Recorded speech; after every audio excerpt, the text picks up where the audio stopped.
visi misi keluarga. Padahal kalau kita simpulkan, orang bertakwa itu sejatinya adalah pemenang yang kita harapkan. Karena kan Allah sudah sebutkan, innalil muttaqina mafaza. Sesungguhnya orang-orang bertakwa adalah the real champion, pemenang sejati. Tapi Allah mengingatkan bukan sekedar cukup menjadi orang bertakwa, harus pemimpin bagi orang bertakwa. Visi misi akhir kita dalam mendidik anak kelak adalah mereka harus jadi pemimpin bagi orang bertakwa. Artinya di antara orang bertakwa dia adalah paling the best. Karena kan kita tahu di antara misalnya orang-orang pinter ada yang paling pemimpinnya itu paling pinter lagi. Itu yang sebenarnya kita harapkan. Nah, untuk mewujudkan itu menjadi orang bertakwa, pemimpin orang bertakwa, maka kata kuncinya mulailah dengan pasangan kita, dan redaksi Quran itu memulai dengan kata azwajina. Lihat ketika Allah memberitahu kita dengan kalimat min azwajina. Azwajina itu dari kata zauj, jamaknya itu azwaj. Dan redaksi Quran terhadap pasangan itu kan ada dua. Yang pertama sebut zauj atau azwaj, yang kedua imro'ah. Kalau pasangan disebut imro'ah, itu pasangan yang punya problem, ada masalah. Seperti Nuh dengan istrinya disebut imro'ati Nuh. Nuh seorang mukmin, seorang nabi, istrinya kafir. Makanya ini problem banget di dalam pengasuhan. Atau Lut disebut imro'ati Lut. Lut seorang nabi, istrinya pendukung LGBT, disebut imro'ah. Bahkan yang lebih misalnya contoh lain adalah Asiyah. Asiyah disebut imro'ati Fir'aun. Ketika Asiyah wanita mukminah bersuamikan lelaki yang buruk akhlaknya bahkan kafir, maka gelarnya imro'ah. Ketidakseimbangan itu disebut sebagai imro'ah.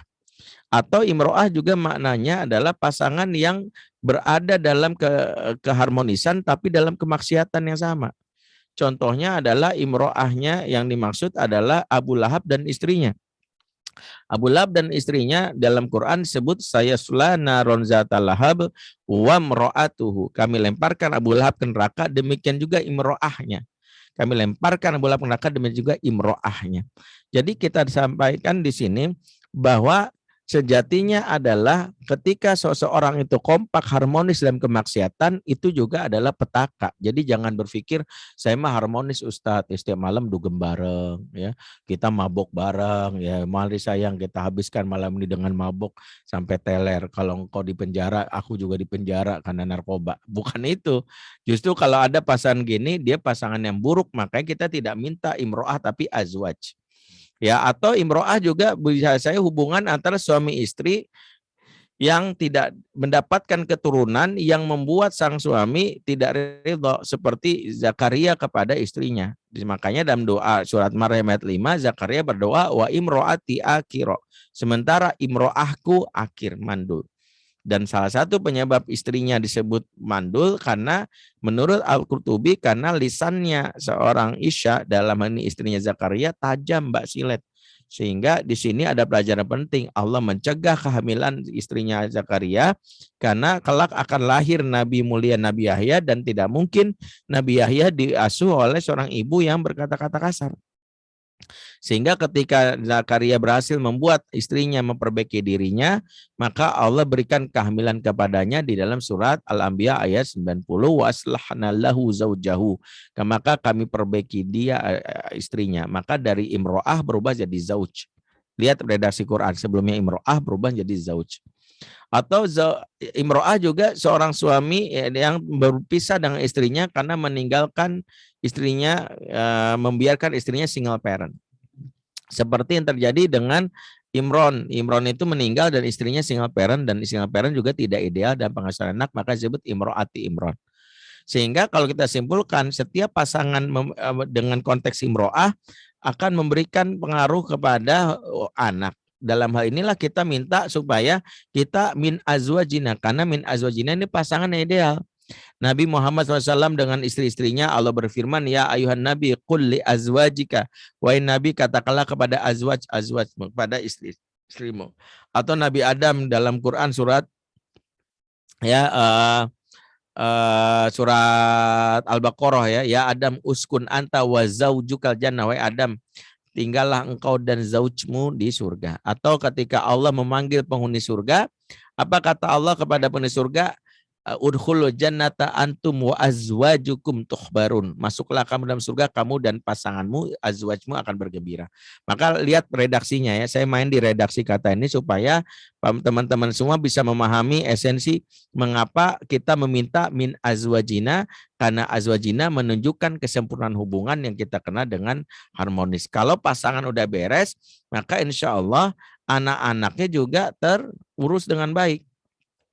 Kenapa demikian? Karena hampir masalah, saya hubungkannya dengan pengasuhan ya. Mau izin, ini saya selalu hubungkan dengan pengasuhan karena tidak bisa kita sepelekan. Hampir sebagian besar masalah pasutri bermula dari suami istri yang tidak harmonis. Masalah anak bermula dari suami istri yang tidak harmonis. Ya, karena ayah dan ibu itu ibarat kamu di mobil. Kalau udah nggak harmonis, wah bahaya tuh, rentan mogok karena mungkin ada yang nginjek rem, ada yang misalnya mainin kopling, ada yang misalnya menginjak ngegas. Kalau rem sama gas nggak sinkron, terjadi kecelakaan. Itulah kenapa sebagian besar masalah anak itu bermula dari hubungan pasutri yang tidak harmonis ini. Saya ingat dulu ada seorang ibu WA saya ya. Dia tiba-tiba bilang, Ustadz tolong saya anak saya ini makin narkoba Ustadz, saya takut anak saya makin susah Ustadz diajak kepada kebenaran. Saya mohon bantuan Ustadz. Saya bilang sama ibu ini, baik ibu silakan ketemu saya tapi tolong ajak suami. Karena saya habis bicara dengan suami ibu dan juga ibu. Maka dia bilang, insya Allah Ustadz doain mudah-mudahan suami saya mau. Singkatnya, suaminya berhasil dibujuk, datanglah ke ruangan saya waktu itu di Tebet. Dia izin kerja, datanglah sore hari, baru aja saya salaman sama si suami, tiba-tiba si istri ini tanpa basa-basi langsung curhat. Ya Allah Ustadz, anak saya bukan sekedar make Ustadz, udah jadi bandar Ustadz. Ya Allah, saya nggak tahu lagi gimana. Dengar laporan dari istrinya bahwa anak jadi bandar, dia langsung protes. Lebay. Gak mungkin juga anak jadi bandar. Kamu tuh kok cerita berlebihan ya. Jadi pemakai iya, bandar mah gampang menurut kamu. Masih SMP jadi bandar. Pak diem Pak, aku lagi curhat sama Ustadz. Kamu kayak tahu masalah anak doang. Ya kamu kayak tahu masalah anak, kamu kan cuma bisa bikin doang. Suami tersinggung. Kamu doang tahu masalah anak. Aku tuh tahu, cuman nggak kayak kamu. Kamu tuh bawel, maka anak-anak gak ada betah sama kamu di rumah. Pengennya keluar kabur mulu. Si istri tersinggung. Kamu pikir selama ini kamu nggak ngurus anak? Wah udah. Saya langsung bilang gini, oke, stop, boleh tenang dulu. Akhirnya mereka nahan diri, malu kan. Akhirnya maafin Ustadz, suami saya beginilah kalau urusan anak. Akhirnya saya bilang gini deh, kita nggak ngomongin anaknya. Kita ngomongin ibu dulu sama bapak. Saya mau tahu ibu udah berapa tahun nikah? 17 tahun Ustadz. Oke. Gimana Bu rasanya menikah sama suami? Tahu jawaban istrinya? Ya mau gimana lagi, udah takdir. Nah ketika istri menjawab mau gimana lagi udah takdir, bukan bab iman yang mau kita bahas, tapi sejatinya dia sedang mengungkapkan betapa bertahun-tahun dia menikah, dia menyimpan emosi negatif, itulah yang dibuang ke anaknya. Itulah yang dibuang ke anaknya. Sehingga banyak anak-anak yang tanpa sadar mendapatkan emosi negatif dari ibunya. Lagi nyusuin, kadang-kadang kamu tuh cakep, nah tapi jangan kayak bapak ya kelakuannya. Bapak kamu tuh dari dulu nyakitin mama dulu, bohong. Nah itu yang membuat kadang anak disuapin sambil ngomel-ngomel, makan, jangan kayak bapak. Nah gitu. Jangan hal seperti itulah membuat kadang-kadang anak kecipratan emosi negatif lebih-lebih karena suami istri yang belum bisa menyelesaikan masalah. Nah paling berat tuh seperti itu. Makanya hal pertama yang membuat kenapa problem pengasuhan itu muncul biasanya 80% dari suami istri nggak harmonis. Ya. Pernah suatu hari seorang pendeta, saya pernah diskusi di sebuah forum lintas agama dengan sebuah pendeta tahun 2011 diundang oleh Ikatan Hindu Dharma Indonesia dari UI. Kemudian kami bicara di sebuah forum, singkatnya ada pendanda, ada Konghucu, ada pendeta, ada romo. Kita ngomong tentang toleransi dalam kitab suci umat beragama tanpa bicara tentang parenting saat itu sesuai dengan yang biasa saya sampaikan. Saya bicara waktu itu toleransi menurut kitab suci umat Islam itu Al-Quran. Singkatnya setelah bicara ngomong itu, kemudian kami ya foto bersama. Saat itulah pendeta yang umurnya lebih tua dari saya, umurnya waktu itu 50-an, berarti sekarang udah 60. Dia bilang gini, Pak Benri, pekerjaannya apa selain sebagai ustadz? Saya bilang, saya ini konselor anak.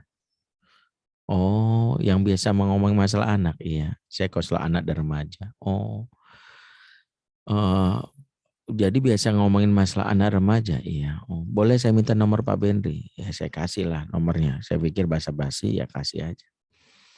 Tanpa terasa, tanpa saya sadari, ternyata serius pendeta ini menyimpan. 2 bulan setelah itu saya lupa, kejadian hari itu dianggap tidak begitu penting sampai saya suatu hari dapat undangan seminar di Bali. Persis waktu saya mendarat di Denpasar, saat itu kota Denpasar lagi crowded karena urusan ada pembangunan jalan tol, macet. Tiba-tiba saya ditelepon. Ya, dengan tanpa salam langsung mengucapkan kata-kata spontan, Pak Benri, saya si Raid dari Medan. Masih ingat saya lupa siapa nih. Pendeta, kita pernah ketemu di UI, masih ingat? Oh iya, iya kata saya. Ada apa nih Pak Pendeta? Begini Pak, saya mau tanya pendapat Bapak. Saya usir anak saya pagi ini. Terus saya tanya, oh gitu. Kenapa Pak? Ya itulah, saya usir anak saya pagi ini. Karena kenapa? Karena dia ya udah bikin malu saya sebagai pendeta. Dia mabok-mabokan, minuman keras, berzina, berjudi. Waduh, pokoknya banyak sekali kesalahannya dan itu mau saya muak dan saya keluarin dia dari rumahnya. Oh gitu ya. Kemudian saya tanya, anak Bapak, istri Bapak reaksinya gimana? Tiba-tiba pendeta ini dengan spontan marah, ya itulah istri saya. Bukan dukung saya, malah salah-salahin saya. Dianggap saya suami yang gak becus, ayah yang tidak pantas. Dari dulu itu istri saya keterlaluan tuh, biang kerok atas masalah itu istri saya. Mentang-mentang anak pejabat, mentang-mentang gajinya lebih tinggi dari saya, mentang-mentang dulu dia prestasinya tinggi. Jadi Bapak pendeta ini tanpa sadar cerita sama saya 48 menit di telepon. Panjang sekali. 3 menit pertama ngomongin anak, 45 menit ngomongin istrinya. Jadi udah kebayang kan? Nah ketika itulah akhirnya setelah dia ngomong panjang lebar tentang istrinya dulu awal-awal berumah tangga sebagainya, tiba-tiba dia bilang gini, nah kembali ke masalah anak saya nih Pak. Kembali ke masalah anak saya nih Pak, dia bilang. Saya ini harus bicara gimana sama apa sama sama anak saya ini. Saya malu sebenarnya kalau saya mengusir anak saya. Saya di ujung telepon senyum, saya bilang gini, Pak Sirait, Pak Pendeta. Sebenarnya masalah Bapak sama anak atau sama istri? Dia bengong kalau tanya gitu, dia bilang maksudnya ya Bapak sadar atau tidak, 48 menit Bapak nelpon saya, 3 menit pertama ngomongin anak, sisanya 40 menit ngomongin istri. Jangan-jangan masalah Bapak dari dulu larinya ke istri. Dari dulu mulanya dari istri larinya ke anak. Gimana menurut Bapak? Ya ternyata di ujung telepon gak ada jawaban tuh. Saya pikir blank spot kan, halo, halo, halo, gak ada jawaban. Saya pikir blank spot, tiba-tiba di ujung telepon keluarlah kata-kata yang berat sekali di ujung telepon. Apa kata dia? Ya. 25 tahun saya menikah.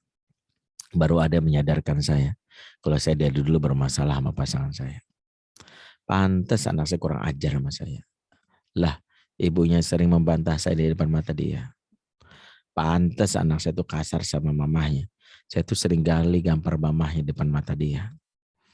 Pak Bendi, makasih, puji Tuhan, sebutan kata-kata itu keluarkan di dia. Ya setelah itu dia tutup teleponnya, sampai sekarang nggak nelpon ya, nggak tahu udah cerai apa belum gitu. Tapi intinya saya mendapatkan bahwa hampir sebagian besar masalah suami istri memang akan besar pengaruh kepada anak. Makanya sejak awal kita jangan cari masalah kalau sejak awal sudah punya prinsip yang bertentangan. Makanya Rasulullah memberitahu kriteria pertama dalam rangka untuk kita mengalami yang ketika berada ada kondisi ingin memilih pasangan sudah dikasih panduannya. Kata Rasulullah kan tunkahu nisa uli arba'ah limaliha walihasabiha walijamaliha walidiniha fasbar bidzati din taribat yadak. Wanita itu dinikahi karena 4 perkara, karena harta, karena keturunan, karena cantik, karena agama. Pilihlah olehmu yang memiliki agama agar kamu beruntung. Jadi hadis ini memberi isyarat bahwa sejatinya ketika sejak awal kita sudah punya basic ketidakharmonisan dalam urusan agama, itu akan jadi perkara itu. Misalnya jomplang, yang satu memahami dalam hal ini agama sebagai panduan hidup, satu enggak. Kalau itu sudah terjadi, jadi masalah itu. Nah, itulah kenapa kalau kita sejak sebelum nikah, ini panduan yang udah menikah, yang belum nikah, jangan sampai salah dalam memilih pasangan, terutama memilih karena agama. Bagaimana kalau sudah terlanjur, Ustadz? Kalau sudah terlanjur, maka PR-nya lakukanlah perbaikan, khususnya berusaha untuk meraih keharmonisan bersama dengan pasangan. Itulah yang kita harapkan. Nah, yang harus kita pahami bahwa harmonisasi di dalam Islam sejatinya bukan meniadakan konflik. Dan ini kata kunci yang harus kita pahami. Sebab ketika bicara harmonis, seringkali kita memikirkan bahwa nggak pernah konflik, salah. Konflik justru ada keniscayaan dalam keakraban. Dalam teori dan pepatah Arab itu kadang-kadang idza tamal mahabbah saqatal adab. Jika sempurnanya cinta, ya, maka kadang runtuhlah adab, yang membuat kadang-kadang kesannya konflik. Konflik itu justru menunjukkan adalah cinta yang sehat dalam pengertian sudah saling memiliki sifat spontan. Spontanitas itu tanda bahwa seseorang itu akrab. Makanya kalau suami istri yang akrab itu ya sangat mungkin ya spontanitas yang kadang berujung konflik. Dan memang konflik itu nggak bisa kita hindari. Mohon maaf ya. Kalau kita sadari bahwa resiko menikah itu kan konflik. Resiko menikah itu konflik. Makanya baginda Nabi SAW sendiri sebagai rumah tangga terbaik konflik juga. Jadi resiko menikah itu adalah konflik. Ya. Makanya beruntung jadi jomblo kan gitu. Nggak pernah konflik sama pasangan. Yang ada konflik batin gitu. Jadi kalau kita lihat sejatinya konflik itu keniscayaan yang kita tidak bisa hindari. Jadi masalahnya adalah bagaimana konflik itu kita manage. Sehingga kita simpulkan rumah tangga yang harmonis bukan rumah tangga yang tidak pernah konflik. Tapi rumah tangga yang mungkin konflik tapi berujung kepada satu perasaan yang sama, namanya saling ridho. Saling ridho. Jadi kalau kita simpulkan rumah tangga yang islami, yang ideal, yang harmonis bukan nggak pernah konflik, tapi konflik dilalui dan ujung-ujungnya saling ridho, memahami pasangan. Jadi bukan yang sama sekali nggak pernah konflik itu, karena Rasulullah SAW sendiri mengalami ketika istrinya banting piring di depan dia, ya ada yang mungkin memboikot Rasulullah sampai nggak mau ngomong dan macam-macam. Jadi kalau kita simpulkan itulah hal yang bisa terjadi. Dan kata kuncinya adalah saling ridho. Itulah mengapa sebelum kita berbicara tentang apa yang harus kita harmoniskan, terjadinya siapkan diri untuk ridho. Ridho ini dimulai dengan apa? Bagaimana kita fokus sejak awal nikah untuk terhadap kebaikan pasangan dibandingkan keburukan. Salah satu petunjuk Quran di dalam surat Al-Baqarah ayat 272 ini wajib kita renungkan ya. Ketika Allah berfirman, "Wala tansaul fadla bainakum." Jangan kalian lupakan kebaikan di antara kalian. Jadi jangan lupakan kebaikan di antara kalian. Ini sebenarnya bab tentang setelah cerai ada adab yang harus dipenuhi.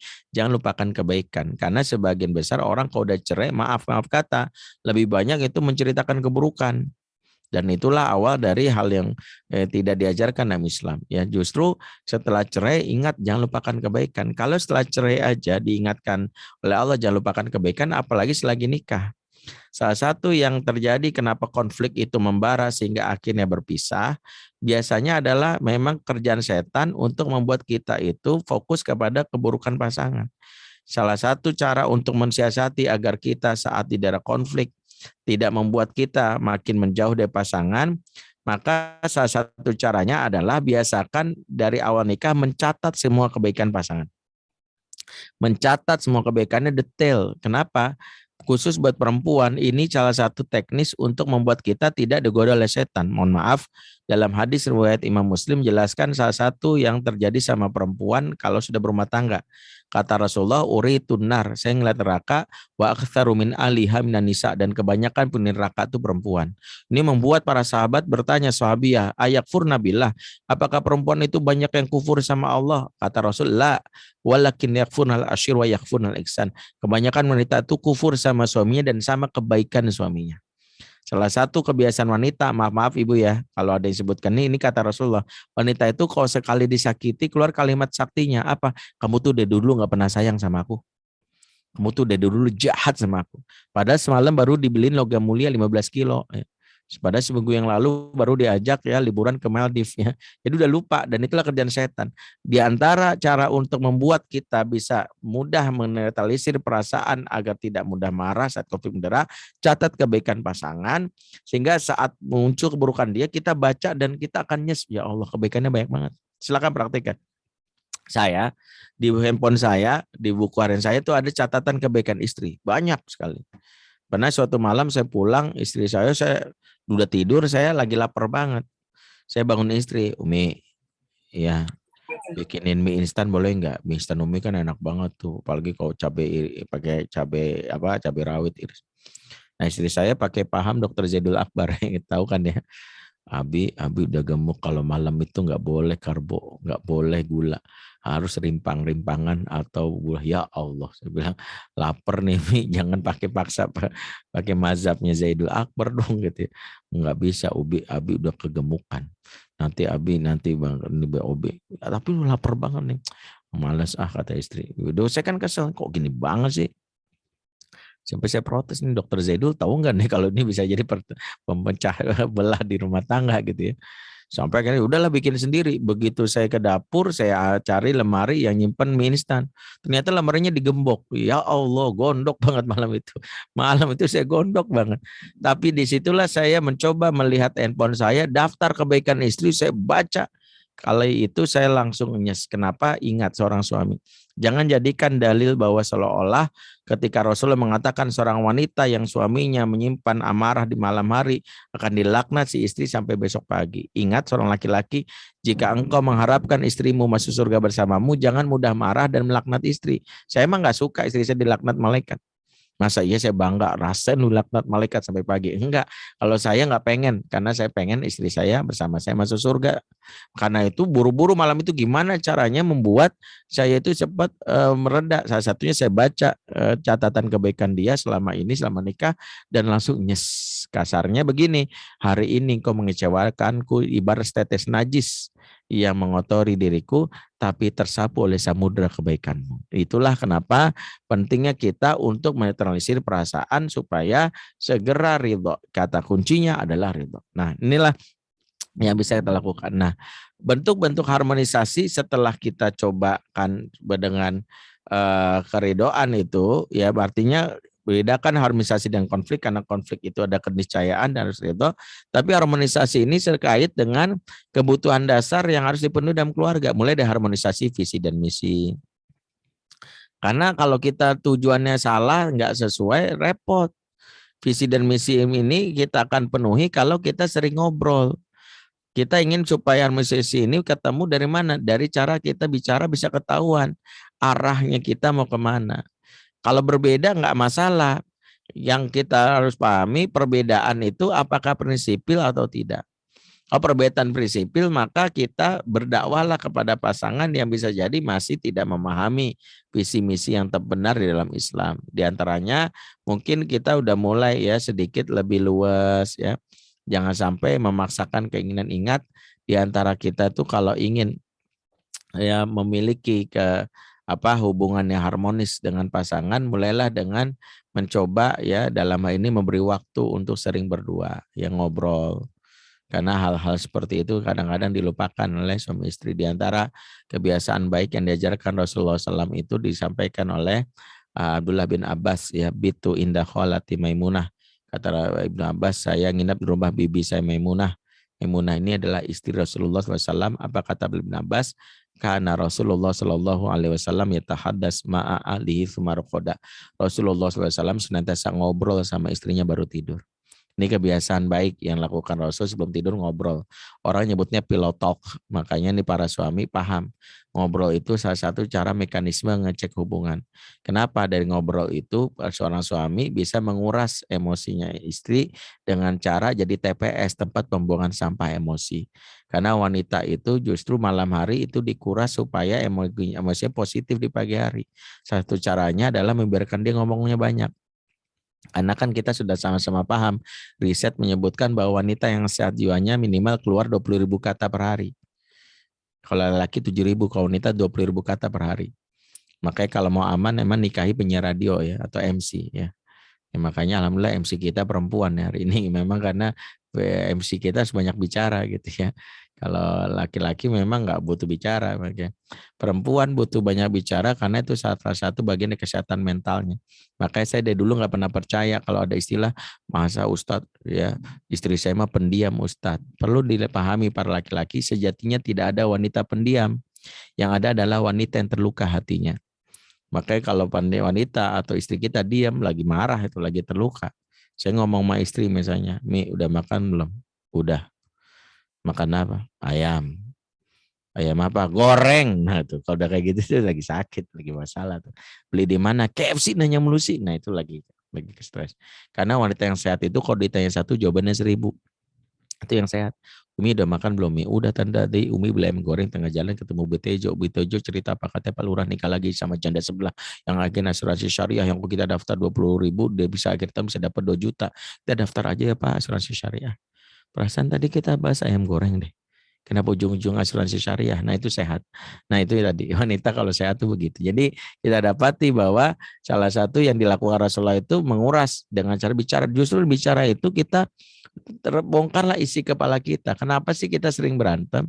Di antaranya adalah kita sering memendam isi kepala kita dan gedumel di belakang. Lebih baik sejak awal kita keluarin aja. Memang, oh ternyata berbeda. Nah, perbedaan itu kita harmoniskan. Oh dia itu udah dulu obsesi pengen anaknya jadi dokter.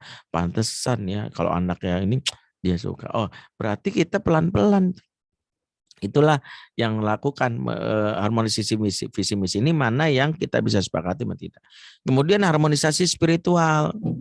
Bahwa hubungan suami istri ini nggak bisa kalau sekedar mengandalkan seorang suami pandai merayu dengan segudang puisi yang dia kuasai gitu. Bapak kamu supir angkot ya. Kok tahu? Soalnya kamu ngetem terus di hati aku. Nggak begitu. Kalau itu doang mah basi ya. Sejatinya seorang hubungan suami istri itu diikat oleh ikatan yang dari Allah seperti dalam surat Al-Anfal ayat 63. Wa allafa baina qulubihim. Dialah Allah yang menyatukan hati mereka. Lau anfaqta ma fil ardi jami'a ma alafta baina qulubihim. Sumpama kamu mengumpulkan harta di muka bumi untuk menyatukan hati mereka enggak bakalan bisa kata Allah. Walakin Allah alafa bainahum, tapi Allah yang menyatukan hati. Jadi yang menyatukan hati kita itu adalah Allah. Sehingga kalau kita dapati bahwa ketika hubungan kita renggang, periksa hubungan kita dengan Allah. Karena dalam dengan harmonisasi pasuki itu kita harus melibatkan cinta segitiga. Maksudnya cinta segitiga lihat yang belum ada nggak ada di slide seperti ini. Ini atas adalah Allah, kanan dan kiri adalah kita dengan pasangan kita. Lihat, jika kita semakin dekat ke Allah, semakin dekat dengan pasangan. Semakin jauh dari Allah, semakin jauh dari pasangan. Sehingga apa yang membuat seringkali konflik bisa jadi karena adanya spiritualitas yang rendah. Sehingga kita harus punya program bersama, mulai dari tahajud bareng, mulai dari puasa sunnah itu dalam rangka menjaga hubungan kita supaya semakin sehat. Karena yang mengokohkan cinta itu adalah Allah. Ini penting harmonisasi spiritual itu. Ya, memiliki kegiatan ngaji yang sama, itulah awal yang membuat seringkali problem terjadi karena sejak awal spiritualitas sudah berbeda. Apalagi kalau diantaranya ada yang pelaku maksiat. Ingat Rasulullah mengatakan dalam sabdanya apa penyebab perceraian? Ternyata perceraian itu bukan seperti yang selama ini kita tuduh disebabkan karena dosa, disebabkan karena komunikasi. Itu peringkat pertama katanya. Yang kedua karena ekonomi. Dalam hadis Rasulullah memberitahu penyebab utama perceraian itu dalam hadis riwayat Ahmad. Apa kata Rasulullah?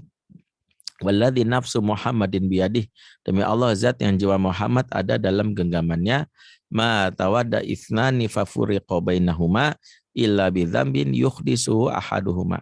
Ya tidaklah dua insan yang saling mencintai, saling akrab kemudian berpisah atau bercerai kecuali karena dosa salah satu di antara mereka. Jadi penyebab utama perceraian adalah ada dosa di antara kita. Itulah kenapa pentingnya kita mengharmoniskan spiritualitas. Itulah menjaga supaya tetap hubungan kita menjadi akrab. Jadi kebutuhan kita akan baca Quran bareng, kebutuhan kita akan sholat tahajud bareng adalah kebutuhan dalam rangka menjaga romantisme yang dikuatkan oleh ikatan cinta dari Allah.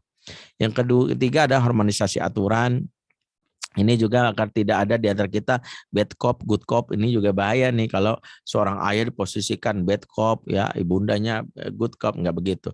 Anak tidak boleh membenci di antara kita karena dia akan terusak jiwanya. Justru kita harus sepakati ini yang kita inginkan, ini yang tidak. Yang keempat, harmonisasi komunikasi, memiliki bahasa-bahasa khusus dalam urusan syahwat, tidak lagi pakai vulgar, kita bisa kasih kode-kodean. Salah satu keakraban suami istri itu ketika sudah punya komunikasi spesial yang bisa dipahami. Panggilan-panggilan istimewa. Bahkan Rasulullah pernah berkata, ya Aisyah, aku tahu saat engkau marah, saat engkau lagi sayang dari kata-katamu doang. Ya, kata Aisyah, tahu dari mana? Kalau engkau lagi marah, engkau sering bersumpah dan kata Warabbi Ibrahim. Tapi kalau engkau lagi sayang, kau bersumpah Warabbi Muhammad. Dari sumpahnya doang aja udah ketahuan. Betul ya Rasulullah, kata Aisyah, aku nggak suka kalau lagi kesel menyebut namamu. Makanya dia sumpah dengan Warabbi Ibrahim. Kita juga bisa belajar dari sisi ini. Kalau tiba-tiba istri kita atau suami kita manggil kita dengan panggilan yang nggak biasa. Biasanya manggil sayang, atau dek, atau umi, tiba-tiba manggil nama. Ya, nama kita dipanggil kok nggak biasa, itu tanda ada perasaan yang berubah. Saya aja ketika ketemu suami istri, ya tiba-tiba istrinya bilang, perkenalkan Ustadz, nih bapaknya anak-anak. Saya langsung menyimpulkan nih masalah nih. Karena dia biasanya nggak pernah ngomong gitu. Biasanya nih kalau orang yang mesra ya, misalnya ini suami saya, ini pacar saya, ini belahan jiwa saya kan gitu ya. Ini nyebutnya apa? Kenalkan bapaknya anak-anak kan gitu ya. Yang repot kok dia memperkenalkannya gimana? Perkenal Ustadz nih anaknya mertua saya kan gitu ya. Bingung juga ini maksudnya gimana. Ya ini salah satu yang harus kita pahami. Berikutnya harmonisasi program pengasuhan, yaitu dimulai dengan kita memiliki roadmap apa yang mau kita lakukan kepada anak kita di masa depan.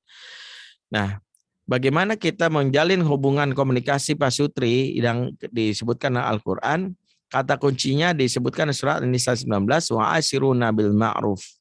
Maka bergaulah kamu dengan al-ma'ruf. Kata ma'ruf inilah kata kunci yang harus kita pahami untuk membuat hubungan kita sama suami dengan pasangan jadi harmonis. Di mana kata al-ma'ruf itu memiliki makna yang pertama, al-ma'ruf berasal dari kata al-uruf, di mana makna uruf itu adalah adat kebiasaan yang diterima oleh akal sehat manusia. Sehingga dalam melihat hubungan suami istri itu, kalau kita ingin harmonis, memang jangan lepaskan dari adat atau uruf. Ya, dan ini salah satu yang seringkali disepelekan. Di dalam Islam itu al-ada muhakkamah. Adat itu bisa menjadi hukum selama tidak bertentangan dengan syariat. Tentu adat yang dimaksud adalah adat yang sahih, bukan adat yang rusak. Sehingga dalam hal ini kita harus memahami bagaimana hubungan suami istri itu ada pengaruh adat. Di antaranya misalnya jangan samakan adat di sini dengan adat di Arab. Ya, kalau adat di sini misalnya ketika seorang seorang istri menyematkan nama suami, jangan kita curigain, oh dosa lo, suami kau ditempel nama istri. Kan sering ada dengar kiriman seperti itu. Kalau saya terburu-buru menyebutkan dosa karena yang dilarang itu menasabkan dengan kata-kata misalnya Zaid bin Muhammad, kan nggak boleh. Itu yang ditegur Rasulullah SAW dalam Al-Quran. Karena nama aslinya Zaid bin Harithah. Ud'uhum li abahim. Ya kata Allah, panggillah dia berdasarkan nama bapak-bapaknya. Ketika seorang istri menempelkan nama suami, itu bukan menasabkan, itu mentakrif namanya. Ya itu boleh, misalnya guru saya Ibu Eli Risman, ya Risman itu nama suaminya, atau Nyonya Ani Yudhoyono, atau Mufida Kala, itu adalah nama yang disematkan untuk takrif, ya jangan kita bilang wah ini menasabkan haram. Kenapa? Kalau di bangsa Arab, masyarakat Arab, ya ada nama laki-laki di belakang nama perempuan, orang sudah maklum ini nama bapaknya, walaupun tanpa ada binti. Tapi kalau di kita enggak. Ya itulah membedakan masalah adat, dan itulah yang kita harus coba pahami. Mengapa misalnya kalau dan Rasulullah misalnya membolehkan ketika suatu hari Zainab istrinya Abdullah bin Mas'ud datang ke rumahnya, kemudian mengetuk pintu, kemudian bertanya, man fi kharij, kata Rasulullah, siapa di luar? Ana Zainab, kata Zainab. Ayu Zainab. Zainab yang mana kata Rasulullah? Zainab Abdullah bin Mas'ud ya. Jadi Abdullah bin Mas'ud disematkan ke namanya itu untuk lita'rif. Jadi boleh adatnya bela. Termasuk misalnya panggil umi, abi, papa, mama. Di Indonesia itu sah-sah saja adatnya nggak ada masalah. Kalau di luar negeri itu bisa bagian disebut sebagai zihar, sebagai cerai karena menyamakan istri dengan ibu kan memanggil istri umi. Umi itu kan dalam bahasa Arab artinya ibuku. Wah kalau itu terjadi udah cerai dong. Ya enggak.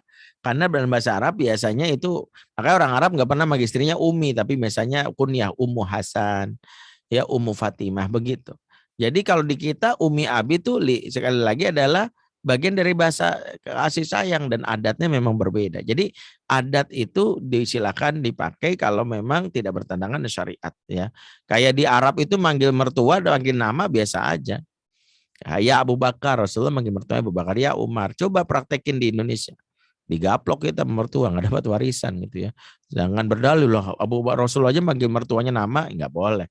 Ada al-uruf di sini. Sehingga ketika kita ingin berbicara tentang konsep hubungan suami istri, maka yang harus pahami syariatnya juga dipenuhi, tapi kebiasaannya juga ya disebut adat. Karena kalau syariat doang tanpa kebiasaan akan jadi problem, jadi masalah. Ya, yang penting halal. Nah, itulah kenapa salah satu yang diajarkan oleh para ulama, salah satu cara untuk mempermudah hubungan pasutri yaitu dengan muamalah yang terbaik dengan prinsip makan ya, halal dan thayyib. Aisahibuhunna bima amarakumullahu bihi min thayyibul qauli wal muamalatu bil ihsan. Artinya pergaulilah mereka sesuai dengan cara yang Allah perintahkan berupa kata-kata yang thayyib. Jadi toib itu ya, sesuatu yang menjadi dasarnya, bukan sekedar halal ya. Makanya ada ulama mengatakan berumah tangga itu kayak makan. Makan itu kan rumusnya apa? Kulumi ma fil ardi halalan thayyiban. Makanlah dari apa yang kamu miliki dengan halal dan thayyib. Halal dan thayyib. Kalau halal doang tanpa thayyib, apa yang terjadi? Coba mbak-mbak pasti tahu ya, para dokter ya atau mas-mas ini. Makan mie instan misalnya. Mie instan halal nggak? Halal Ustaz, toib nggak? Enggak. Apa yang terjadi kalau kita makan mie instan terusan? Penyakit. Penyakit kan? Begitu juga kalau suami istri selalu memakai kalidah halal tanpa toib. Contohnya gini, WA dengan lawan jenis walaupun bukan WA mesra gitu. Tapi ada istri sebelahnya. Halal nggak? Halal kan, nggak ada kata-kata yang menjurus kepada perselingkuhan. Tapi toib nggak? Nggak toib. Kenapa? Pasangan dianggurin. Ya, kalau kacang gurih dikacangin perih kan gitu ya. Jadi dia nggak nyaman, lama-lama jadi penyakit. Seorang istri kan di sini dokter, punya rizki, punya uang. Dia memberi kepada orang lain atau mungkin beli apartemen, beli kendaraan boleh nggak? Halal nggak? Para ulama mengatakan halal karena hartanya milik dia. Pada masalahnya toib nggak? Nggak toib. Kenapa? Bisa jadi penyakit. Suami kan bilang, kamu tuh benar-benar ya, aku nggak dihargai. Itulah yang membuat terjadinya ribut karena tidak pakai prinsip halal dan toib. Nah, prinsip inilah yang harusnya kita praktekkan di dalam kehidupan kita dalam berumah tangga. Jadi selalu halal itu berkaitan dengan syariat, toib itu perasaan pasangan. Kira-kira sepasangan saya suka nggak ya? Kira-kira pasangan saya nyaman nggak ya? Kira-kira dia marah nggak ya? Kalau kata-kata atau toib ini nggak dipakai, itulah awal dari hancurnya ke masalah. Jadi masalah terjadi biasanya karena seperti itu ya. Ini slide-nya masih banyak atau sudah ya? Ini bab berikutnya. Baik ya. Saya percepat ya karena mungkin bisa. Bagaimana relasi pasutri dan Al-Quran dan menjadi harmonis? Pertama, Al-Quran memberi isyarat suami itu qawam. Ar-rijalu qamuna ala nisa bima faddala ba'dhum ala ba'din wa bima anfaqu min amwalihim. Kata qawam itu maknanya dikata qiwam bil kasroh yang artinya makanan buat manusia tegak berdiri. Di antaranya peran seorang suami adalah memberikan seperti makanan yang memberikan efek kepada tubuh jadi tegak. Keluarga itu kalau nggak ada kalau tubuh nggak ada makanan jadi lemas, begitu juga keluarga kalau nggak ada qawam jadi lemas, nggak ada gairah. Makanya salah satu peran suami itu adalah bagaimana membuat suasana, membuat istri itu bisa mengandalkan dirinya. Seorang laki-laki harus kuat, tangguh dan survive. Dalam hal inilah kita harus paham bagaimana 7 peran seorang suami yang harus dimiliki oleh laki-laki ya.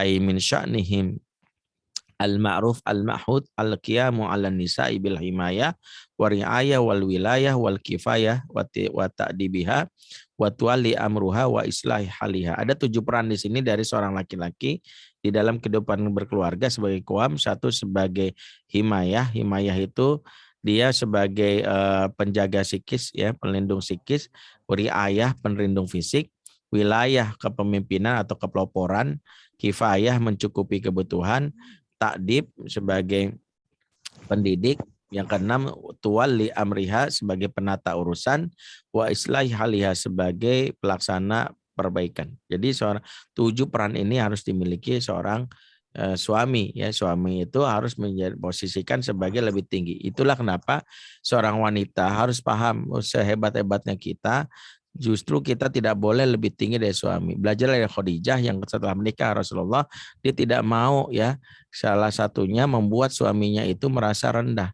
Yang menarik, Khadijah langsung menafkahi semua hartanya untuk diberikan, memberikan semua hartanya untuk disembahkan kepada Rasulullah. Dia cukup dengan apa yang dimiliki Rasulullah. Inilah salah satu pilihan wanita supaya dia tidak menjadi angkuh. Ingat, pintu surganya wanita di mana? Di suaminya. Ya, Rasulullah bersabda, ya idza sholatil mar'atu khamsaha wa samat syaraha wa hafizat farjaha wa atat zawjaha kilalaha udkhilil jannata min ayyi abwabil jannati syi'ti. Jika seorang wanita salat 5 waktu, puasa di bulan Ramadan, kemudian taat sama menjaga kemaluan dan taat sama suami, katakanlah kepadanya, masuklah kamu ke dalam surga dari pintu manapun yang kamu suka. Dahsyat wanita itu kalau bisa menjaga dalam hal ini perasaan suami dengan taat, luar biasa. Dalam hadis lain Rasulullah mengatakan, unzur aina anti minhu fa innahu jannatuki wa naruki. Lihatlah posisimu di hadapan suamimu, posisimu menentukan surga dan neraka. Karena seorang suami menjadi pintu surga bagi seorang wanita. Ingat, seorang wanita harus berupaya mencari ridho suami.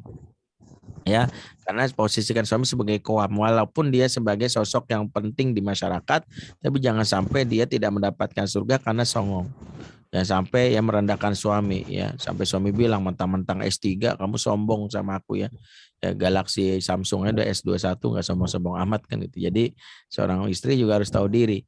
Ya, diantaranya adalah jangan sampai nggak mendapatkan ridho suami, karena ridho suami itu menentukan surga dan neraka. Sekiranya seorang wanita meninggal duluan, maka ketika suami menangis mengakui kebaikannya, masuk surga dia. Tapi begitu dia meninggal, tiba-tiba suami di belakang layar malah yes. Akhirnya game over juga. Heran udah 3 kali stroke masih aja hidup misalnya gitu ya. Nah, itulah salah satu yang membuat akhirnya seorang wanita susah mendapatkan surga.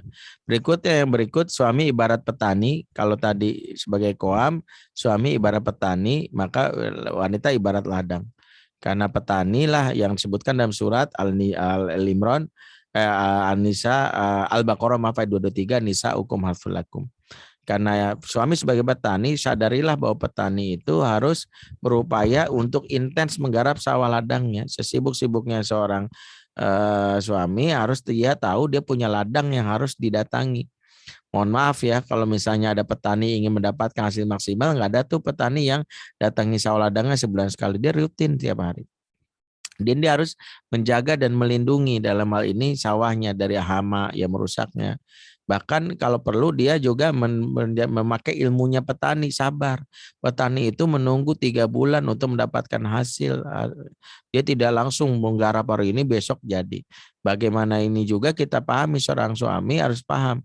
Kalau ingin mendapatkan ya buah dari pertanian, yaitu dengan cinta seorang istri, salah satunya sabar ya. Jangan langsung membuat wanita langsung minta taat gitu. Itulah kenapa sering saya sampaikan, suami memang punya hak untuk ditaati, tapi seorang suami yang baik, dia ingin istrinya taat karena cinta, bukan taat karena takut. Karena kalau istri taat karena takut bahaya ya, setiap hari doa, ya Allah masukkanlah suamiku ke surga kalau bisa secepatnya ya, jangan lama-lama ya Allah. Jadi didoain masuk surga tapi secepatnya, kan kita nggak ingin ya. Karena itu seorang suami harus paham bahwa seorang istri itu memang tuntut taat, tapi suami yang baik ingin istrinya itu taat karena cinta. Kalau taat karena cinta, maaf, dia cepat memberikan pelayanan ya, bahkan saat lelah pun service excellence-nya tinggi. Aduh sayang, kotor banget di depan rumah teras, tapi kamu capek ya, besok pagi aja deh. Kata istrinya, gak apa-apa sayang, ya aku bersihin sekarang ya. Jangan deh, nanti aja. Nggak apa-apa Mas, ya lagi pula ingat ya Mas, jangankan teras, lapangan bola juga aku bersihkan ya kalau Mas yang nyuruh. Karena cintanya yang kuat terhadap ya dan suaminya. Itulah kenapa suami harus menjadi petani yang baik. Berikutnya ketika kalau peran 1 dan 2 itu dominan seorang suami, ya lebih utama di peran yang ketiga ini disejajarkan. Suami istri itu ibaratkan pakaian. Hunna libasul lakum antum libasul. Namanya pakaian dia saling menutup aurat, ya jangan bongkar aib. Jangan sampai kita menceritakan sesuatu yang membuat suami terluka atau istri merasa tidak nyaman. Hati-hati ya, mohon maaf itu ya, ada kebiasaan di FB misalnya seorang istri yang menceritakan tentang bulanannya dapat dari suami berapa. Itu harga diri suami itu ketika ada cerita, saya sebulan didapat 500.000. Wah, ketahuan netizen, bikin akhirnya suami merasa malu. Ini penting menjadi di pakaian bagi pasangan. Saya percepat ya. Yang berikutnya adalah sebagai sahabat, karena itulah suami istri harus paham dia hubungan kita semakin akrab ya, karena sahabat itu disebutkan dalam surah Abasa 36 wasohibatihi wabani. Namanya sahabat, kita harus pahami teman melangkah ke surga. Namanya teman baiknya ada, kekurangannya apalagi. Karena itu namanya juga teman. Karena itulah kalau kita menikah cuman mencari pasangan yang kita inginkan, susah. Pasti sejatinya kalau teman kita itu banyak kesalahan, jangan ditinggalkan, tapi didampingi. Itu yang harus kita pahami. Next. Berikutnya adalah maksudnya itu harus saling tolong menolong ya. Manajemennya adalah kita pahami Allah dalam hal ini suami istri itu wal mu'minuna wal mu'minati ba'dhum auliya ba'din, laki mukmin dan mukminat sebagai mereka penolong bagi yang lain. Konsep menolong inilah yang membuat akhirnya ada pembagian peran ya. Jadi jangan memakai ini urusan aku, terserah kamu, enggak. Pokoknya aku nyari nafkah, kamu urus anak, tidak, saling bekerja sama. Bahkan konsep tolong menolong ini juga kita terapkan ketika pasangan kita tidak sesuai harapan. Ternyata ada yang kasar. Nah, pasangan kita yang kasar ini sejatinya juga korban dari utang pengasuhan orang tuanya. Salah satu peran kita menolongnya. Di antara menolongnya adalah membayar utang pengasuhan orang tuanya. Itulah yang kita harus lakukan ya. Yang ke-14 yang terakhir ya inilah ya, ini mungkin doa yang kita harapkan. Mudah-mudahan kita menjadi ya suami istri yang pasangan yang harmonis, penyejuk jiwa bagi diri kita. Itu saja bisa kami sampaikan. Mohon maaf, jika ada yang kurang, jika itu yang bisa aku luka laza pasti walakum. Wassalamualaikum warahmatullahi wabarakatuh. Waalaikumsalam warahmatullahi wabarakatuh. Demikian tadi tausiah tentang manajemen pasangan harmonis yang telah disampaikan oleh Ustadz Benti, yang dipaparkan secara jelas, semoga dapat memberikan manfaat bagi kita. Untuk selanjutnya yaitu sesi tanya jawab, monggo Profesor, Dokter, Pak dan Mbak yang mau memberikan pertanyaan bisa melalui chat maupun secara langsung, dipersilahkan. Mohon izin Pak Ustadz. Izin Silakan. bertanya. Ya, dengan Sulis Pak Ustadz mau bertanya terkait dengan kita sebagai dokter atau residen Pak Ustadz, bagaimana kita bisa tetap menjadi suri tauladan yang baik atau minimal tetap bisa membimbing anak-anak kita yang di rumah dengan di sela-sela kesibukan kita Pak Ustadz. Dan apakah jika sudah ada seperti pengasuh di rumah, apakah tanggung jawab kita sebagai orang tua itu sampai sebatas mana Pak Ustadz? Baik. Terima kasih. Baik, yang harus kita pahami salah satu peran ayah adalah sebagai kepala sekolah atas madrasah di rumah. Sebagaimana pepatah mengatakan al-ummu madrasatul ula wal abu raisuha. Ibu madrasah pertama seorang anak dan ayah adalah kepala sekolahnya. Jadi selama ini pepatahnya kan cukup mengatakan ibu madrasah, lupa di setiap madrasah ada kepala sekolahnya. Kalau sekarang banyak madrasah tanpa kepala sekolah, ini madrasah ilegal. Ya nanti digerebek khawatirnya. Makanya penting sebagai ayah punya prinsip sebagai kepala sekolah. Di antara peran kepala sekolah adalah memiliki GBHK, garis-garis besar haluan keluarga. Jadi pengasuh itu sesuai dengan mindset, roadmap, bahkan visi misi ayah. Di antaranya adalah ayah yang sibuk itu belajar dari Ibrahim. Kalau ada yang bilang bahwa saya sibuk banget Ustadz, nggak bisa loh. Sibuk itu tidak menggugurkan kewajiban, karena ketika ketika seorang sudah berumah tangga, dia paham konsekuensi pernikahan. Di antaranya adalah seorang suami itu disebutkan surat At-Tahrim ayat 6 adalah ku anfusakum wa alaikum naro. Jaga dirimu dan keluargamu dari api neraka. Ayat ini memberitahu justru peran utama kepala keluarga menjaga diri keluarganya dari api neraka, bukan menjaga diri keluarga dari kelaparan. Bukan menjaga diri keluarga dari nggak punya duit, bukan. Yang pertama dari api neraka. Itu tugas pokoknya. Jadi itu yang tidak menghilangkan. Dan itulah salah satunya kenapa kita membuat sistem. Kalau kita nggak bisa ngajar langsung didik anak, maka pengasuh itu harus dibawa kontrol kita, diantaranya punya visi dan misi. Ibrahim punya visi dan misi disebutkan di dalam surat Ibrahim ayat 35, 36, 37. Ayatnya panjang. Rabbi ja'al hadzal balada amina wajrubni wa baniya an na'budal asnam. Rabbi innahunna adlana katsiran minan nas wa man tabi'ani fa innahu minni wa man asani fa innaka ghafurur rahim, dan seterusnya ya, panjang ayatnya. Itu memberi isyarat minimal 4. Bayangkan di beliau meskipun sibuk punya 4 visi. Visi akidah, visi ibadah, visi akhlak, sampai visi life skill. Nah, kalau kita mau jadi ayah seperti itu. Jadi di tengah kesibukan kita siapkan ya peran itu. Di antaranya adalah ayah yang sibuk ini memang bukanlah menjadi hal yang dianggap istimewa, saya sibuk banget. Perlu kita pahami bahwa tradisi keayahan dalam literatur Islam memang sibuk. Bahkan ayah-ayah dalam Quran itu dikenal sebagai ayah yang mohon maaf ya pulangnya itu jarang ya. Misalnya Ibrahim tuh pulang setahun sekali. Ya saya yakin dokter tadi bertanya ya pulangnya nggak mungkin setahun sekali. Ada bahkan dalam kitab Syiar Alam Nubala ada ayah yang pulang 17 tahun sekali. Lebih ekstrim bahkan ada ayah yang pulangnya 30 tahun sekali. Namanya Faruh, yang beliau punya anak namanya Robi'ah Ar-Ra'i, seorang ulama yang jadi guru Imam Malik dan Imam Sufyan Tsauri. Bayangkan bapaknya ya 30 tahun nggak pulang-pulang. Jadi kalau Bang Toib 3 kali lebaran nggak pulang-pulang, Bang Faruh ini 30 kali lebaran nggak pulang-pulang. Dengan kata lain, bahwa ketika ayah dalam hal ini dia nggak pulang-pulang, dia punya sistem mekanisme untuk membuat anaknya tetap merasakan kehadirannya.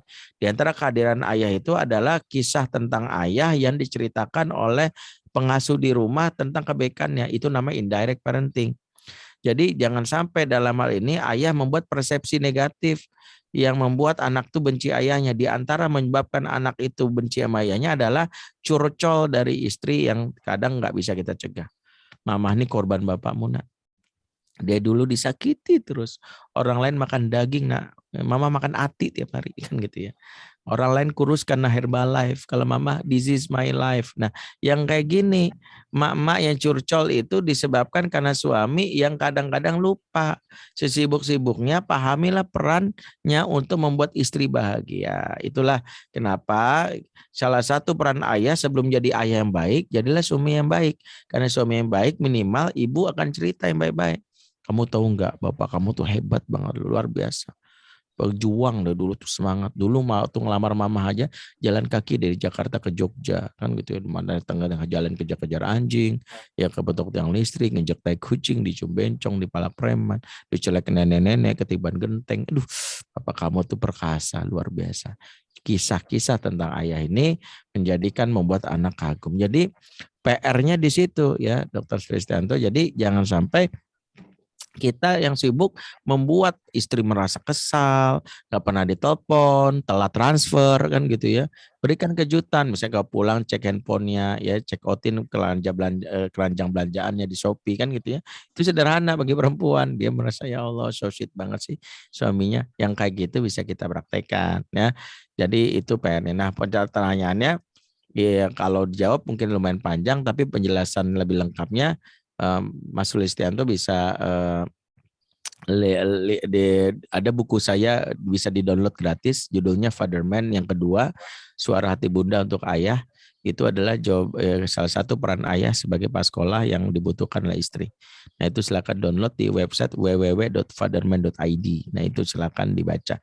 Itu ada bukunya yang seri 1 judulnya Ayah yang Dirindukan, yaitu bentuknya buku. Yang seri kedua judulnya Suara Tibun Tentu Kaya. Nanti seri ketiga saya tulis judulnya Ayah Pengembara, kisah ayah yang jarang pulang tapi sukses dalam pengasuhan anak-anaknya. Yang keempat nanti judulnya Father Boy, bagaimana mendidik anak dari kecil supaya jadi sosok ayah hebat di masa depan. Yang kelima adalah Mother Woman. Jadi serial dari Father Man ini mudah-mudahan bisa membantu bagaimana ayah yang paling sibuk, super sibuk, tetap bisa mengasuh anak-anaknya. Wallahu a'lam bishawab. Ya, terima kasih Pak Ustadz. Terima kasih Ustadz. Untuk selanjutnya pertanyaan dari Mbak Shirley. Assalamualaikum Ustadz. Mohon izin bertanya, bagaimana hukumnya sebelum menikah ada perjanjian pranikah yang disepakati bersama? Demikian, terima kasih Ustadz. Iya. Para ulama semisal Ibnu Qudamah kitab Al-Mughni menyebutkan perjanjian pranikah yang terjadi sebelum nikah itu sah hukumnya, boleh-boleh saja selama tidak bertentangan dengan syariat. Selama tidak bertentangan dengan syariat. Misalnya perjanjiannya misalnya gini ya, misalnya seorang istri yang bekerja, suami yang di rumah itu bertentangan tuh. Itu perjanjian yang batil. Tapi kalau perjanjian misalnya sejak awal misalnya mengizinkan istri untuk bekerja karena sebagai dokter misalnya, itu sah-sah saja karena kan itu hal yang terkait dengan kebutuhan istri untuk aktualisasi, atau misalnya mengizinkan tinggal di rumah, kesepakatan di rumah suami atau tinggal di rumah ibu, itu silakan saja. Cuman memang jadi masalah kalau sejak awal kita mulai dengan pranikah, kadang mindsetnya adalah mindset untuk tidak bersatu, karena mindsetnya itu adalah mindset untuk mengatakan kamu dan aku saling menuntut hak. Memang agak berat kalau pernikahan itu sejak awal mindsetnya adalah aku dan kamu. Harusnya kan mulainya dengan kita. Secara psikologis banyak sekali orang yang mulai dengan ini biasanya curigaan dan prasangka. Jangan-jangan suami saya. Nah gitu. Nanti setelah nikah nih biasanya suami saya. Nah gitu. Sehingga prasangka itu selalu muncul. Oh dia tuh nggak pernah tepati janji. Sehingga kadang-kadang ada satu aja hal yang misalnya tidak sesuai dengan perjanjian nikah, langsung kita bilang, mana janjimu mas? Kamu tuh nggak ini. Nah kadang-kadang kita langsung menuntut jadi berantem. Padahal bisa jadi ketidakmampuan menepati janji itu ada faktor teknis yang nggak terprediksi. Tapi karena kita udah menjaga jarak, kamu, aku, itu menjadi masalah. Secara syariat boleh, tapi secara psikologis akan jadi problem. Maka seringkali kalau mau kita minta kepada Allah sejak awal untuk benar-benar nikah itu nggak perlu ditambah dengan janji-janji lagi, karena nikah aja udah janji yang berat. Kan Quran menyebutkan nikah itu misaqon ghalizo. Itu perjanjian yang berat yang setara dengan Nabi dengan Allah. Kan perjanjian Quran itu tentang nikah itu disebutkan di surah Al-Ahzab ayat 7 itu setara dengan Nabi dengan Allah. Wa akhadna minhum mitsaqan ghalidha, dan kami kata Allah mengambil perjanjian dari para nabi dengan perjanjian yang kokoh. Jadi itu aja udah berat gitu ya, perjanjian kokoh ditambah perjanjian lagi puyeng banget. Ya kalau mau diatur sih silakan aja, tapi kalau saya sejak awal saya nikah berdasarkan kesadaran untuk menerima kondisi pasangan baik atau buruknya. Jangan sampai sejak awal sudah ada prasangka. Contoh misalnya perjanjian yang kadang-kadang itu adalah kalau dalam 5 tahun tidak punya anak, maka suami boleh untuk poligami, misalnya ada perjanjian itu. Hal seperti itu kan membuat seorang istri itu 5 tahun pertama itu was-was terus. Wah, ya nggak telat lagi, ya haid lagi, gitu terus. Akhirnya gelisah, pelayanan nggak baik, secara psikologis menekan. Itu yang membuat akhirnya sejak awal di basic sejak awal dipahami dengan hal yang menekan psikologis. Terima kasih Ustadz atas jawabannya. Untuk selanjutnya pertanyaan dari Mbak Rosi. Assalamualaikum Ustadz, mohon izin bertanya, bagaimana menjadi pasangan yang setia? Terima kasih Ustadz. Setia konsepnya adalah bermula dari tauhid yang benar. Karena kesetiaan itu bermula dari setia kepada pemilik yang namanya Tuhan. Pemilik ikatan itu adalah Allah. Itulah mengapa pernikahan itu bermula dari sosok yang memiliki keyakinan terhadap Allah. Ada kisah seorang laki-laki yang hendak menikah, diceritakan oleh Abdullah bin Mubarak. Dia melihat seorang ulama yang memiliki seorang wanita, tapi dia anak wanita, maksudnya tapi dia nggak pernah kenal sama anak wanitanya. Maka dia langsung bilang kepada ulama tersebut, wahai Syekh, izinkan saya melamar putri Anda karena saya dengar Anda punya seorang putri dan belum menikah, gitu ya. Dan saya tahu Anda seorang lelaki yang ulama yang ilmunya luas, saya ingin menjadi menantu Anda, dan juga istri Anda seorang yang dikenal seorang wanita yang mulia. Kata si Syekh ini, kamu sudah lihat anak saya? Nggak usah, saya ingin menikah saja dan saya terima apa yang terjadi kalau memang pas tidak sesuai dengan harapan saya. Yakin, muta'akid, iya. Akhirnya terjadilah akad pernikahan. Ketika terjadi akad pernikahan itu, akhirnya Syekh itu meminta ya supaya laki-laki ini mendatangi bilik yang sudah di sana ada anaknya yang tak lain sudah jadi istrinya. Anakku sudah menunggumu di situ dan itulah istrimu. Maka diketuklah, kan pernikahan itu kan tidak penting wanita hadir di dalam majelis ya, karena kan dalam fikihnya disebut al-aqdu minar rajulain, akad itu ada dua orang laki-laki. Makanya wanita itu selagi akad nggak perlu dihadirkan, yang penting bapaknya menikahkan itu adalah wali mujbirnya atau wali yang sahnya. Ketika sudah selesai akad, maka laki-laki itu mendatangi bilik yang dimaksud. Dia ketok pintunya, dengar suara jawaban salam, dia pelan-pelan masuk. Di situ dia melihat seorang wanita duduk memunggungi dia, ya, di sebuah bilik, dan dia pelan-pelan mendekat. Begitu dia mendekat, begitu wanita ini balik badan, spontan dia kaget, tapi dia sembunyikan. Ternyata wanita ini buruk rupa, ada bekas yang tidak dihindari dari matanya. Kaget. Dan itu membuat dia tiba-tiba teringat akan ikatan nikahnya dan dia pun tersenyum dan akhirnya melalui malam pertama itu dengan syahdu. Sampai pernikahan ini berjalan selama puluhan tahun, kurang lebih 25 tahun. Singkatnya, setelah 25 tahun menikah, sang istri sakit. Dalam keadaan sakit yang sudah berat, istrinya memanggil suaminya, sayangku sini. Sang suami datang, ya ada apa? Ada suatu pertanyaan yang mengganjal di hatiku yang berpuluh-puluh tahun aku rahasiakan. Dan aku ingin kau menjawabnya, karena aku nggak tahu umurku sampai kapan. Gitu. Kata suami, apa yang mengganjal dari dirimu?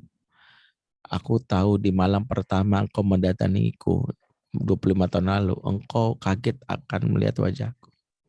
Tapi engkau berusaha menyembunyikannya. Yang jadi pertanyaanku bukan itu. Justru yang aku heran, kenapa engkau setelah itu memperlakukanku dengan baik.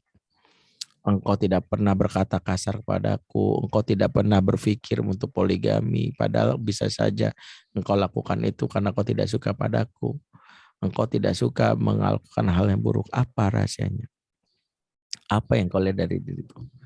Maka sang suami menjawab, ketahuilah istriku, saat pertama kali aku menikahimu, aku bukan berjanji kepada bapakmu, aku berjanji kepada Tuhanku. Karena ikatan ini diikat oleh ikatan yang Tuhan ikat. Karena itulah aku ingin setia kepada Tuhanku. Karena itu bantulah aku untuk setia kepada Tuhanku agar aku bisa setia menjaga perasaanmu. Karena bukannya aku tidak ingin menikah lagi atau mencari yang lain. Tapi kalau aku menikah lagi, aku takut engkau tersakiti perasaanmu, engkau merasa minder, engkau merasa dirimu makin merasa rendah diri. Kalau aku menyakitimu, aku ingat bagaimana aku terikat perjanjian itu. Maka Allah menginginkan aku bersabar dengan hal ini dan semoga kita akan mendapatkan pahala atas hal ini. Itulah dasar pertama. Jadi kenapa setia itu dasarnya adalah keyakinan bahwa kita ini menikah karena diikat oleh ikatan yang akan dihisab oleh Allah.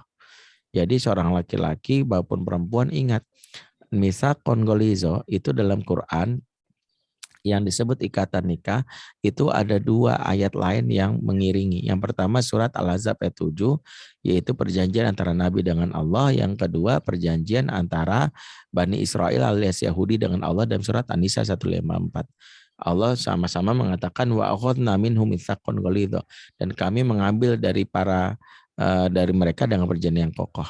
Kenapa Allah sandingkan setelah nikah itu ada dua perjanjian yang lain? Yang pertama adalah Nabi dengan Allah, yang berikut Bani Israil dengan Allah.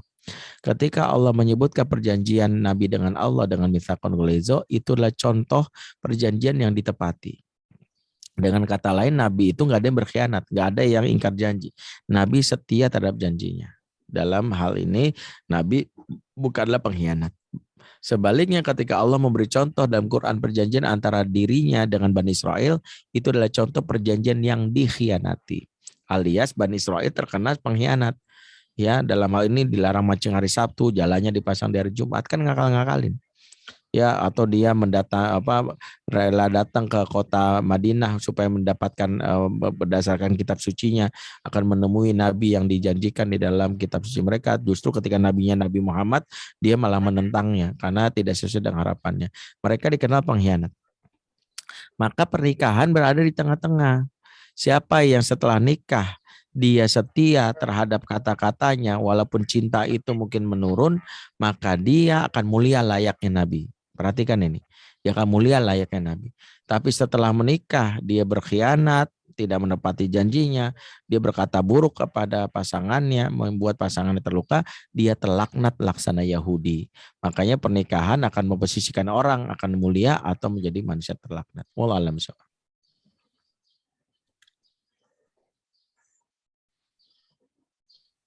Baik, terima kasih. Terima kasih Ustadz atas penjelasannya. Untuk selanjutnya, apakah masih boleh untuk bertanya Ustadz? Masih ada beberapa pertanyaan. Satu aja kali ya, saya ada agenda lagi, satu aja boleh. Oh, baik. Assalamualaikum Ustaz. Waalaikumsalam. Dengan perayaan Ustaz, ingin bertanya Ustaz, kan untuk orang-orang yang di dalam Al-Quran, untuk orang-orang saleh itu dijanjikan adanya bidadari surga Ustaz. Ya, untuk itu apakah bidadari itu apakah sama dengan istri selama masa hidupnya atau itu yang berbeda Ustaz? Terus bagaimana kalau misalnya di dalam kehidupan entah suami atau istrinya itu meninggal dan menikah lagi Ustaz, itu apakah istri yang suami yang pertama atau istri yang kedua Ustaz? Demikian Ustaz. Baik. Waalaikumsalam. Yang pertama, bidadari adalah makhluk langit yang sejatinya ciptakan Allah untuk orang-orang beriman. Tapi di bidadari surga ini ketika istri dari si lelaki ini di dunia masuk surga akan minggir karena ratu dari para bidadari adalah istri kita selagi di dunia. Jadi istri kita yang di dunia, mohon maaf ya mungkin wajah kucel, harus pakai skincare untuk membuat di upgrade, nanti di akhirat nggak perlu lagi. Di surga dia akan menjadi kinclong bersih dan dia paling cantik di antara bidadari yang dipersiapkan untuk kita. Makanya wanita soleha yang masuk surga akan menjadi pendamping bagi suami nanti di akhirat sebagai ratunya bidadari. Dan itulah yang diberikan, yang dimiliki oleh seorang laki-laki kepada istrinya, yaitu istrinya Ratu Bidadari. Berikutnya yang kedua, bagaimana seorang wanita kalau misalnya dia dalam hal ini suaminya meninggal, apakah dia bisa bersama dengan suaminya? Tergantung. Rasulullah SAW mengatakan, al-mar'atu li akhiri zaujiha. Seorang wanita bersama suaminya yang terakhir. Hadis ini ya sahih diriwayatkan Imam Muslim bahwa seorang wanita itu kelak bersama dengan suami yang terakhir, berarti kalau seorang wanita setelah suaminya wafat kemudian dia menikah lagi, maka tertutup peluangnya dengan suaminya yang pertama. Ya, karena dia milik suami yang terakhir. Inilah rahasianya mengapa Rasulullah tidak mengizinkan istri-istrinya setelah beliau wafat dinikahi oleh para sahabat. Ya, istri-istri Rasulullah itu menjanda setelah wafat, padahal yang ngincer istrinya Rasulullah dalam tanda kutip ngincer ya, itu banyak, karena kan Aisyah siapa yang tidak kenal dengan kecantikannya, kecerdasannya. Para sahabat ada yang mau, tapi terganjal dengan perintah Allah untuk mengharamkan istri-istrinya Rasul dinikahi. Salah satu sahabat yang punya perasaan terhadap istri Rasulullah Aisyah namanya Tolhah, tapi ternyata begitu ayatnya turun, Tolhah akhirnya dia tidak bisa meneruskan niatnya karena itu berarti dosa kepada Rasulullah. Karena itulah Tolha mencari wanita lain yang dia nikahi dan akhirnya beliau menikahi wanita tersebut, dan saking cintanya sama Aisyah, maka begitu lahir anak pertama perempuan, dia berikan nama anak perempuan itu nama dari wanita yang disukai, itu Aisyah. Itu Aisyah binti Tolha. Makanya memang perlu kita curiga di balik nama perempuan ini bercanda ya, yang ada di kita jangan-jangan tuh nama mantan gitu ya, bisa jadi gitu ya, yang dikenang gitu ya, nama mantan yang dikenang. Intinya adalah Istri Rasulullah itu nggak boleh dinikahi janda setelah Rasulullah wafat. Dalam ini pendapat yang kuat, makanya seorang wanita kalau ingin bersama dengan suaminya yang pertama meninggal bersabar dengan jandanya. Ini pendapat pertama. Tapi pendapat kedua yang mengatakan seorang wanita bisa bersama dengan suami yang dia inginkan. Ya, kalau misalnya dia menikah 4 kali, maka dia bisa bersama dengan istri yang dia inginkan. Silakan. Ya, bersama dengan suami yang dia inginkan. Syaratnya kalau imannya dia lebih tinggi daripada suami-suaminya gitu. Misalnya imannya dia lebih tinggi, dia hafal Quran, dia hafal ribuan hadis, dan suaminya nggak ada yang seperti itu, maka dia nanti meninggal dia berhak memilih mas suami yang mana yang pernah dia nikahi dulu. Itu keistimewaan yang dimiliki. Dan inilah juga jawaban kenapa istrinya Rasul tidak bisa memilih kalau nanti menikah lagi. Kenapa? Karena tidak mungkin dia imannya lebih tinggi daripada Rasul kan gitu ya. Jadi itulah alasan yang disebutkan para ulama. Kalau laki-laki gimana? Kalau laki-laki semua istri-istrinya dinikahinya dikumpulin semua gitu. Ya, dia meninggal, istrinya dikumpulin semua gitu. Nikah lagi, itulah ya salah satu yang dimiliki oleh seorang laki-laki. Ya, Allah alam semua.